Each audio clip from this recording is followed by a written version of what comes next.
들에게는 소망이 있습니다. 소망은 여러분과 제가 가는 길을 끝까지 가게 합니다. 바르게 가게 합니다. 소망의 목적지가 되어서 흔들림 없이 가게 만들어 줍니다. 그리스도 안에서 있는 하나님의 나라가 우리의 소망입니다. 이런 말씀들을 드렸습니다. 복이라고 하는 말이 창세기 1장에서 나옵니다. 하나님께서 짐승들을 생명 있는 것들을 창조하시고 복을 주시며 라고 말씀을 하셔요. 창세기 1장 22절에 그렇고요. 그 다음에 사람에게는 창세기 1장 28절에서 또 복에 대해서 말씀을 하십니다. 하나님이 그들에게 복을 주시며 하나님이 그들에게 이르시되 생육하고 번성하여 땅에 충만하라. 땅을 정복하라. 바다의 물고기와 하늘의 새와 땅에 움직이는 모든 생물을 다스리라 하시니라 하실 때에 하나님께서 사람을 지으시고 우리는 창세기 1장 28절을 창조의 명령이라고 말합니다. 창조의 명령하심에 하나님은 사람들에게 자기의 형상으로 지으심을 받은 사람들에게 복을 주시며 이르시되 복을 주시며 말씀하지요. 그래서 복에 대해서는 말합니다. 하나님이 창조하신 모든 생물과 사람에게 하나님께서 선언하신 바입니다.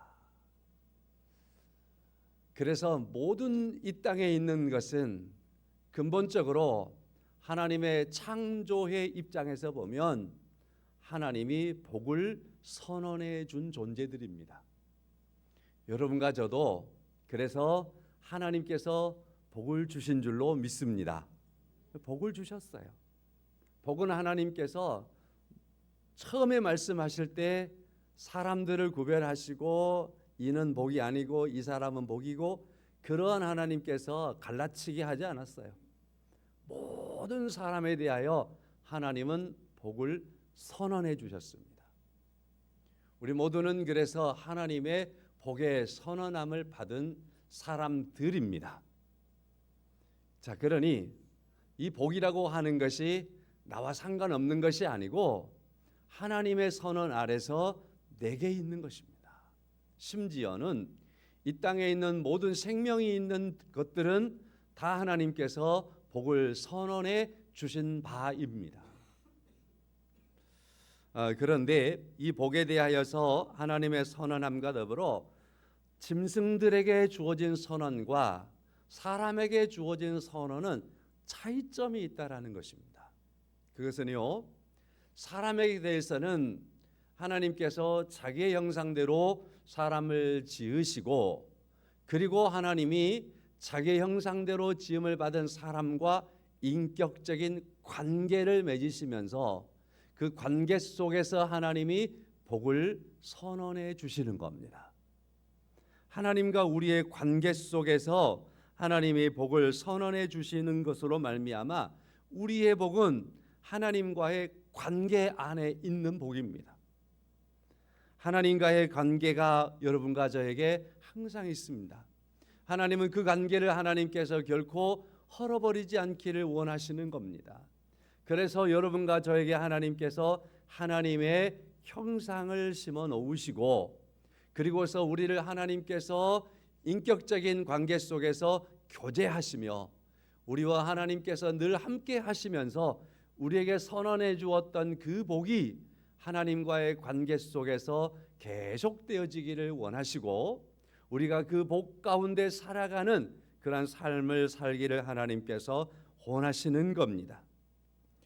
그리고 하나님께서 인간에게 동물과 달리 인간에게 두 번째 다른 복이 있습니다. 첫 번째는 하나님과의 인격적인 관계라고 말씀을 드렸고요. 두 번째로는 어떤 복이냐면은 창세기 1장 28절 말씀을 보면 이렇게 말합니다. 복을 주시며 이르시되 생육하고 번성하여 땅에 충만하라. 땅을 정복하라. 바다의 물고기와 하늘의 새와 땅에 움직이는 모든 생물을 다스리라. 그러니까 충만하라, 정복하라, 다스리라. 하나님이 창조하신 그 모든 것에 대하여서 하나님께서 여러분과 저와 관계하시며 우리에게 복을 선언해 주시고 복받은 그 모습 속에서 하나님께서 주신 그 복으로 인하여서 생육하여라, 번식하여라, 정복하여라, 다스리라, 충만하라고 말씀을 하시는 겁니다. 그래서 하나님이 우리에게 주신 복은 우리에게 나에게 끝나는 그러한 내게 나라고 하는 울타리에 막혀 있는 복이 아니고 하나님이 창조하신 모든 것을 향하여서 충만하게 뻗어나가야 되는 것이고 그것들을 하나님께서 주신 복으로 다스려야 하는 것이고 정복해야 하는 것입니다 라는 것이죠. 하나님께서 주시는 복 가운데에 여러분과 저에게 허락하신 모든 하나님의 것들을 하나님과의 관계 속에서 하나님이 나에게 주신 그 복을 잘 나누며 그 복으로 충만하시고 그 복으로 다스리시는 은혜로운 삶들을 살아가는 사람이 복 있는 사람입니다. 하나님께서 이렇게 우리를 복되게 하신 줄로 믿습니다. 자, 그래서 우리를 이 말씀을 이제 정리를 하면 간단하지요. 복은 하나님께서 우리에게 선언한 바입니다. 하나님과의 인격적인 관계가 계속되어 살아가는 것이 복입니다.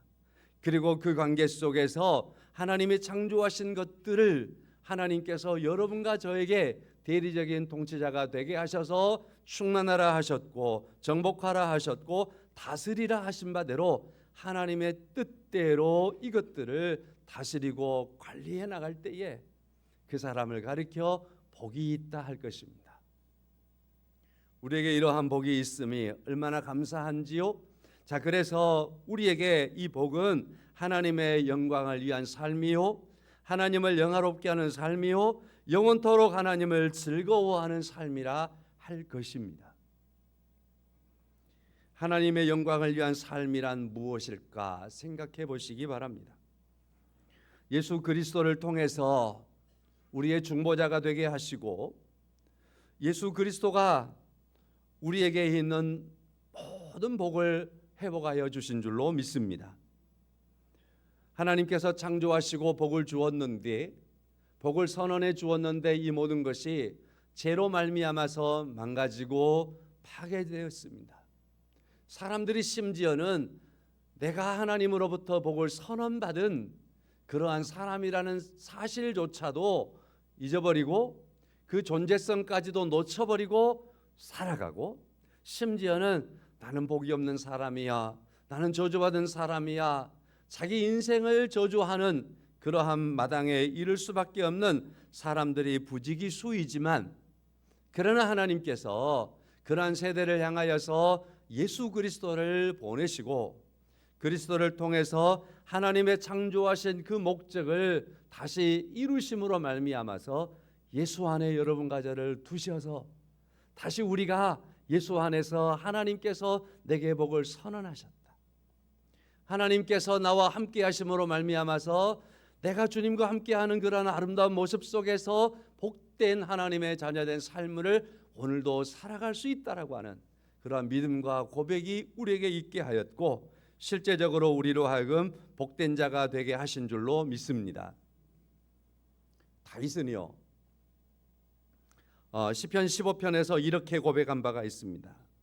내가 여호와께 아뢰되 주는 나의 주님이시오니 주밖에 나의 복이 없나이다. 다윗은 말합니다. 내게는 주님밖에 복이 없습니다. 다시 말해서 하나님만이 나에게 복입니다라고 고백하는 거죠. 믿음의 조상 아브라함이 두려움에 사로잡힐 때가 있었습니다. 천하의 아브라함도 두려울 때가 있었어요. 너무나 두려웠어요. 하나님께서 아브라함이 이 두려움 속에 있는 것을 아시고 아브라함에게 다가오시는 겁니다. 창세기 15장 1절입니다. 이후에 14장에 보면 큰 사건이 있어요. 그 사건 때문에 아브라함이 지금 많이 두려워하고 있습니다. 그래서 그 두려움에 사로잡혀 있는 아브라함에게 다가오셨기 때문에 이후에 여호와의 말씀이 환상 중에 아브라함에게 임하여 이르시되 아브라함아 두려워하지 말라. 나는 내 방패요 너의 지극히 큰 상급이니라. 두려움 속에 사로잡혀 있는 아브라함에게 하나님께서 다가오셔서 아브라함을 불러주십니다. 아브라함아. 그러시면서 아브라함이 아브라함에게 일러주십니다. 나는 너의 방패야. 14장에서 있었던 그돌라오미를 비롯한 저 북녘에 있었던 사람들과 전쟁을 치루었거든요. 이기고는 돌아왔지만 그러나 그들이 언제 보복할지 모르기 때문에 아브라함이 큰 두려움 속에 있습니다. 또다시 앞전의 전쟁처럼 내가 가서 싸울 수 있을까? 그렇게 이길 수 있을까? 여러 가지 두려움 속에 있었습니다. 저들이 다시 쳐들어올 때는 쉽게 쳐들어오지 않을 텐데 상당한 힘을 가지고 보복하기 위해서 또 쳐들어올 텐데 그때 어떡하지? 아브라함의 두려움에 있었을 때 하나님께서 아브라함을 부르시며 말합니다. 아브라함아, 내가 너의 방패, 내가 너의 방패, 내가 너의 상급, 나는 너의 방패고 나는 너의 상급이야. 하나님께서 자신으로 아브라함에게 다가오시는 거예요. 아브라함의 신앙 속에서 하나님을 잊어버렸거나 떨쳐버린 건 아닙니다. 그럼에도 아브라함이 여전히 두려움 속에 있기 때문에 구체적으로 하나님께서 아브라함에게 아브라함아, 너 방금 전쟁하고 왔는데 너에게 내가 너에게 방패라는 걸 왜 잊었느냐? 나는 너의 방패야, 너의 방패야. 그러므로 말미암아서 아브라함의 모든 두려움을 다 벗어지게 하시고 아브라함을 다시 세우시는 겁니다. 하나님은 아브라함의 복이었습니다. 지난 한 해 동안 살아오시면서 많은 일들을 겪으시며 많은 일들을 이루시고 온 줄로 압니다. 자, 그러나 또 그러면서도 때로는 마음에 어두움이 있기도 하고 어떤 이는 혹 두려움이 있기도 하고 어떤 이는 마음에 많은 실망이 있기도 하고 뭔가 이루고자 했지만 이루어지지 않은 것으로 인하여 혹시 낙심하고 낙담할 수도 있고 또 어떤 사람은 적군의 침략은 아니지만 그러나 그 어떤 것에 의해서 아브라함의 마음처럼 어떤 두려움에 사로잡힌 분도 있을 수 있을 겁니다. 기억하십시오. 분명히 성경은 말합니다. 우리에게 복은 하나님이시라고. 그리고 그 복 되신 하나님께서 각 상황에 합당하게 다가오시는데 아브라함은 두려울 때에 아브라함아, 나는 너의 방패고 아브라함아, 나는 너의 상급이다라고 아브라함에게 다가오심으로 아브라함은 회복되는 겁니다. 그에게 하나님이 복이 되는 겁니다. 성도 여러분, 하나님께서 우리에게 그와 같이 하나님이 다가오셔서 나는 너의 방패고 나의 너는 위로고 나는 너의 반석이고 나는 너의 오른편에 있는 그늘이다라고 하시는 그 하나님의 선언하심 속에서 하나님의 복되심 안에 또 금년을 잘 마무리해가는 은혜가 있기를 축원합니다. 우리 철로 역정이라고 하는 이 말씀을 제가 드리기 위해서 한 번 또 철로 역정을 한번 살폈잖아요. 주인공이 크리스찬이에요. 이 사람이 어느 날 성경을 읽습니다. 성경을 읽고서 성경 속에서 그가 깨닫습니다. 이 세상은 멸망한다라는 겁니다. 이 세상은 멸망할 수밖에 없다라고 하는 그 사실을 그가 깨닫게 되는 겁니다.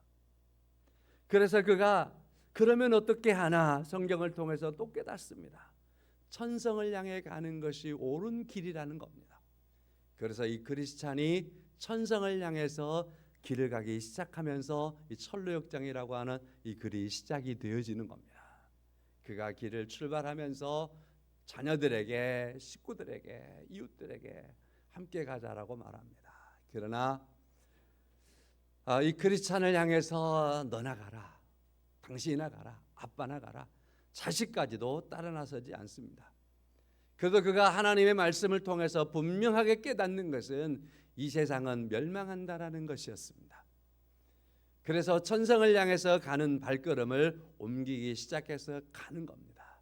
가면서 여러 거울과 거울을 만나기도 하고 많은 사람을 만나기도 하고 여러 환경에 처하기도 하는 겁니다. 자, 그러나 그 어떠한 일을 만날지라도 그가 올곧게 천성을 향해서 계속 그의 걸음을 가는, 이것을 그려놓고 기록해 놓은 것이 바로 철로 역정이라고 하는 책입니다. 하나님의 말씀을 통해서 이 세상에 멸망이 있겠지만 그러나 영원히 멸망하지 아니할 하나님의 나라를 깨닫고 보고서 그 나라를 향해서 소망하며 그 나라를 향해서 매일의 발걸음을 옮기는 겁니다. 어떠한 유혹이 있어도 어떠한 변덕스러운 사람을 만나도 넘어지지 않습니다. 포기하지 않습니다. 그러면서 끝까지 가는 겁니다. 어느 땐가 죄의 짐이 벗어지기 시작하는 겁니다. 그래서 가벼운 마음으로 이제 가게 되는 거죠. 계속해서 가는 그러한 올곧은 그리스도인의 모습을 만나볼 수 있습니다. 사랑하는 성도 여러분, 세상에는 넓은 길도 많습니다. 평탄한 것처럼 보이는 길도 많이 있습니다. 그러나 주님은 우리에게 말씀하셨습니다. 좁은 길로 가라 말씀하셨습니다. 그러나 또 성경은 말씀합니다. 주님께서 나는 길이고 내가 진리고 내가 생명이다라고 말씀을 하심으로 말미암아 주님과 함께 가는 그 길이 옳은 길이라고 말씀을 하고 있습니다. 성도 여러분, 오늘 1절의 말씀 보면 복 있는 사람은 악인들의 꾀를 따르지 아니하며 죄인들의 길에 서지 아니하며 라고 하는 길이 있습니다. 오늘 그리스도인 된 여러분과죠, 복 있는 사람의 길은 하나님의 말씀 속에서 얻어지는, 그리고 그 말씀이 우리에게 가르치시는 그러한 주님과 더불어 나아가는, 하나님과 아름다운 인격적인 관계를 맺고 하나님께서 주시는 그 선언된 복을 가지고 살아가는 삶을 계속해서 살아가며 천성을 향해서 주님을 바라보며 나가는 그런 삶을 살아가는 이가 곧 오늘의 그리스찬이고 복 있는 사람의 길을 가는 그 사람인 줄로 믿습니다. 유혹도 많을 것입니다. 그러나 넘어지지 않고 포기하지 않는 그 길을 가는 겁니다. 그래서 오늘 본문의 말씀을 통해서 간단하게 요약을 해보겠습니다. 첫 번째입니다. 복 있는 사람의 길은요, 악인의 꾀를 따르지 않는 길입니다. 악인의 꾀를 따르지 않는다. 여기서 꾀라는 말 있잖아요. 꾀. 저 어렸을 때 친구들과 막 노는데요, 어떤 친구들은 꾀를 진짜 잘 내요. 깨가 많은 친구들이 있어요. 그래가지고 별명이 쟤는 깨돌이야. 깨가 진짜 좋아. 그러면서 어떠한 계략이 좋은 친구들이 있어요. 여러분에게도 아마 그런 경우들이 있겠지요. 자, 악인들에게도 깨가 있다라는 거예요. 깨라고 하는 건 단순한 지식이 아니에요. 깨라고 하는 건요, 원래 깨라는 뜻이 뭐냐면 의도하다, 도모하다라는 뜻입니다. 깨라고 하는 건 그래서 아주 영리하게 뭔가를 의도하는 거예요. 도모하는 거예요. 계획하는 거예요. 근데 그 목적이 악한 거예요. 그래서 악한 꾀입니다. 자, 복 있는 사람은 그런데 이 악한 꾀를 알고 그 꾀를 따르지 아니하는 사람이 복 있는 사람이라고 말씀을 하고 있습니다. 그래서 따르지 아니하며라는 말씀을 하지요. 그러므로 서론에서도 말씀을 드린 바와 같이 오늘 그리스도인 된 여러분과 제가 악한 자의 꾀를 따르지 아니하는 가장 소중하고 가장 중요한 것은 뭐냐면 하나님과의 인격적인 관계를 결코 포기하지 않는 겁니다. 그 관계 속에서 걸어가며 생각하며 나아가고 가치를 두고 나아가는 바로 그 사람이 하나님과 동행하며 그리고 하나님과의 인격적인 그 관계를 가지고 있는 사람이라고 말할 수 있을 것입니다. 2절의 말씀 보면 오직 여호와의 율법을 즐거워하여 그의 율법을 주야로 묵상하는 자로다. 악한 사람들이 꾀를 내고 악한 사람들이 뭔가를 도모하면 이게 얼마나 집요한지 몰라요. 그럼에도 불구하고 그 꾀를 그것들이 도모하고 그들이 집요하게 만들어 놓은 그 계획과 함정에 대하여 그 길을 가지 아니할 수 있는 그런 가장 중요한 판단은 어디서 얻을 수 있느냐, 그 지혜를 어디서 얻을 수 있느냐라고 하는 것을 2절에서 제공해 주고 있습니다. 여호와의 율법을 즐거워하는 삶 속에 있습니다. 그의 율법을 주야로 묵상하는 삶 속에 있습니다. 믿으십니까? 저는 지난 한 해 동안도 우리 성도님들에게 수없이 많이 반복해 드렸습니다. 하나님의 말씀을 읽어야 합니다. 하나님의 말씀을 많이 들어야 합니다. 매일 성경을 꼭 해야 합니다. 성경을 읽으라고 주보에 계속해서 강구를 해드렸습니다. 왜냐하면 이 세상은 악함이 가득 차 있지만 그 속에서 복된 성도의 길을 갈 수 있는 건 하나님의 말씀을 즐거워할 때, 그 말씀을 주야로 묵상하게 될 때에 악한 자의 계략을 알 수 있고 그들의 도모하는 것이 무엇인가를 분별할 수 있는 지혜가 거기에 있기 때문입니다. 그리고 하나님의 말씀은 우리에게 믿음을 더하게 될 것이고, 하나님의 말씀은 그리스도인으로 살아갈 수 있는 결단과 더불어서 용기까지도 우리에게 더하게 될 것이기 때문에 그렇습니다. 그 다니엘 기도회, 그 20일 다니엘 기도회 그 있었잖아요. 그때 그 조혜련이라고 하는 코미디언, 이분에 대한 간증이 말씀을 준비하다 생각이 나서 다시 한번 들어봤어요. 오늘 말씀을 좀 더 정리해드리기 위해서 들어보면서 또 은혜를 제가 또 받았는데요. 여러 과정들을 다 지나고 이분이 자기보다 어린 남편, 근데 남편이 굉장히 신앙이 좋으신 그런 분이었더라고요. 그래서 아내를 위해서 막 앞에서 눈물을 펑펑 흘릴 만큼 그 하나님을 믿어야 된다라고 전도를 남편을 통해서 전도를 받았어요. 자, 그러면서 그가 성경을 읽어요. 성경을. 그래서 조혜련 씨가 뭐냐면 요즘에 이제 자기는 성경 바람잡이래요. 한번 해봐요. 성경 바람잡이. 다른 거 필요 없고 성경 바람잡이. 자기가 성경 바람잡이가 되겠다고 하나님께 기도했대요. 무슨 말이냐면요, 성경을 읽다 보니까 그 안에 너무너무 무궁한 은혜가 있는 거예요.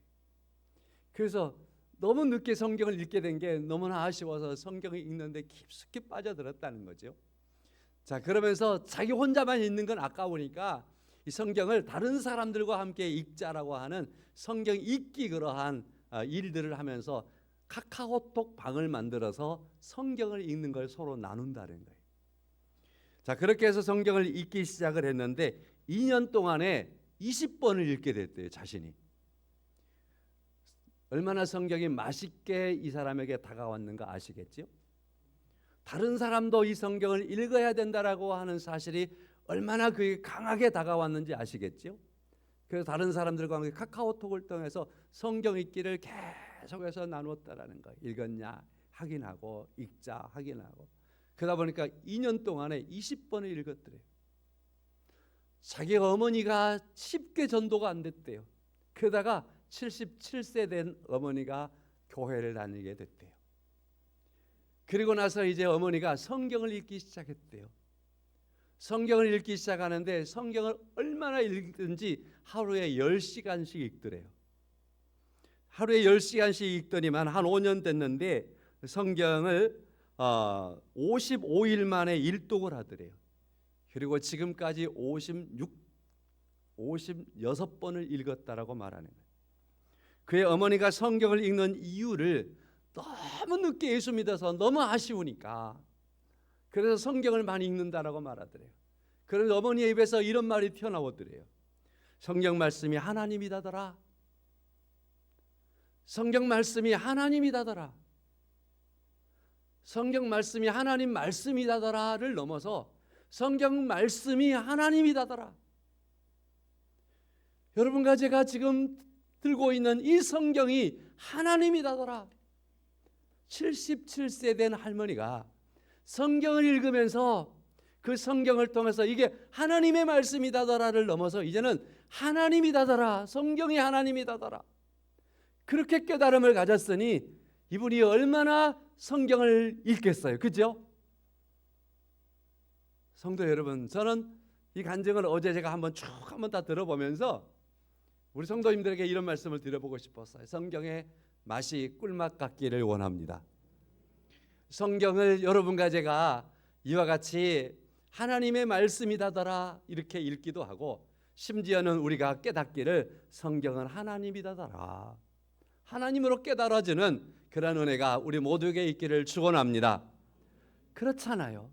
하나님께서 인류에 있는 이 모든 인류에게 하나님께서 자기가 하나님이신 것을, 살아계신 것에 대하여, 지금도 우리와 동행하신 것에 대하여 성경을 통하여 하나님은 우리에게 말씀하시고 계시고, 그리고 그 성경을 가깝게 하면 할수록 이게 믿음이 되어지게 되고 사실이 되어지게 되지 않습니까? 여러분과 제가 그에 대한 증인들 아니겠습니까? 오직 여호와의 율법을 즐거워하여 그의 율법을 죄하러 묵상하는도다. 이러한 놀라운 은혜의 삶들이 여러분과 제 삶이기를 바랍니다. 그래야 여러분과 오늘 제목처럼 복 있는 사람의 길을 잘 갈 수 있다 이 말입니다. 2023년을 마무리하면서 이러한 아름다운 길이 주 안에서 혹시나 잃어버렸으면 회복할 수 있기를 축원합니다. 1절의 말씀은 계속해서 죄인들의 길에 서지 아니하며 라고 말씀을 합니다.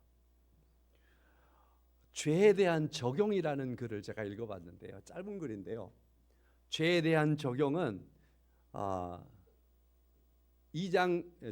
창세기 1장 22절에서 하나님께서 동물들에게도 복을 주셨다라고 선언하였고 28절에서 사람에게 복을 주셨다라고 선언하는데, 아까 차이점을 말씀을 드렸잖아요. 차이점 속에서 동물들은 하나님과 인격적인 관계가 없기 때문에 이 동물들에게는 복이 있다라고 선언만 해주었고, 그 다음에 이 동물들에게 하나님께서 죄에 대해서는 묻지 않으신대요. 물을 수가 없대요. 왜냐하면 인격적인 관계가 아니기 때문이죠. 그래서 죄에 대해서 물을 수 있는 존재는 유일하게 사람이라는 거예요. 사람은 하나님과 인격적인 관계를 가지고 있기 때문에 사람에게는 하나님께서 죄에 대하여 묻는다라는 거예요.